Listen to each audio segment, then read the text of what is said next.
So T. Higgins was very vocal about his opinion on the narrative. Start getting off to a hot start. He doesn't like that narrative. Whenever you go into a game and you're like, okay, let's get off to a hot start. Sometimes you might go up 14-0 on your opponent, maybe 21-0.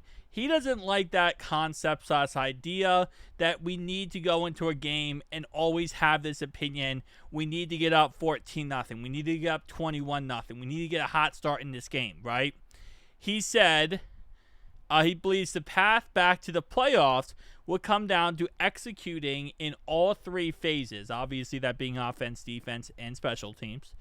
And he said one important thing, finishing the game. And starting off right away, I think we can all agree when we watch back to that both Ravens games last year. Both Ravens games, we were up by 10 at the very end of the game. And both of them, we choked away. And we let the Ravens beat us. And both of those games that we should have won, we should have beat the Ravens, and it shouldn't have been what it was, would have put us in the playoffs. And obviously our defense last year was absolutely atrocious, but you never know once Joe gets in the playoffs what could happen. You never know how far he's going to go. You know, you could speculate and say, well, our defense is so bad we wouldn't be able to do much, but it's not always the factual evidence. When Joe gets in the playoffs, Joe becomes a different animal completely. And in all honesty, I don't feel like anyone in the playoffs last year, from the AFC point of view, that I feel like scared, beyond belief of, that we couldn't beat in the playoffs given a one-on-one comparison. The only team in the playoffs last year that I truly was scared of was the Eagles, and we wouldn't have played them. So that's obviously very important. You focus mainly on just getting off to a hot start, which if you watch the Bengals the last couple of years, this is kind of something we always do.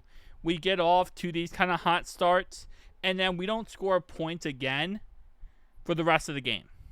Like, we have that hot start to start the game, and we don't score again until, the fourth quarter with, 2 minutes to go.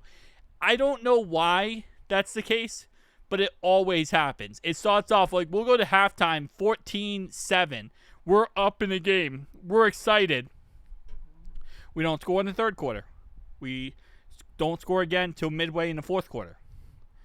He does continue and say, it's just stop with the narratives. Just go out there and just play football. Execute as a team. That's all I can really say. And, listen, there's a motto in life. Short, simple, and to the point. And that's exactly what we're getting here from T. And, yeah, I think a lot of times, you can, especially when it comes to football, you can overthink it. You can overanalyze it. You try to do everything perfectly. You try to make everything the most perfect it can be. And you end up becoming your own worst enemy in the end. When you try to be perfect with everything, sometimes you can be your own worst enemy. And if you're like, okay, we need to get out to this hot start, 14 points, our whole game plan is to get out to this hot start, well, then you end up losing because you don't really prepare for the rest of the game. And there are times, like I said before, that I feel like we prepare for the beginning of the game, but we don't always prepare for the end of the game. Now, the first 15 plays of any NFL game, I said this before, I'll say it again, are in a quote scripted, and that is in the NFL scripting the game. But the first 15 plays of any game on offense are those 15 plays that you worked out in practice all week. You practice with these 15 plays, you mastered them, you know them, they work well against the person you're playing against, and that's usually for most teams, especially good offenses. That's going to be your best time of the beginning part of the game, because those are your 15 scripted plays. You know exactly what you're going to do. You know how you're going to do it. You know what level you're going to play at, whatever, right? So, again, you scored 2 touchdowns off those first 15 scripted plays. Yeah, you're going to start up to a hot start.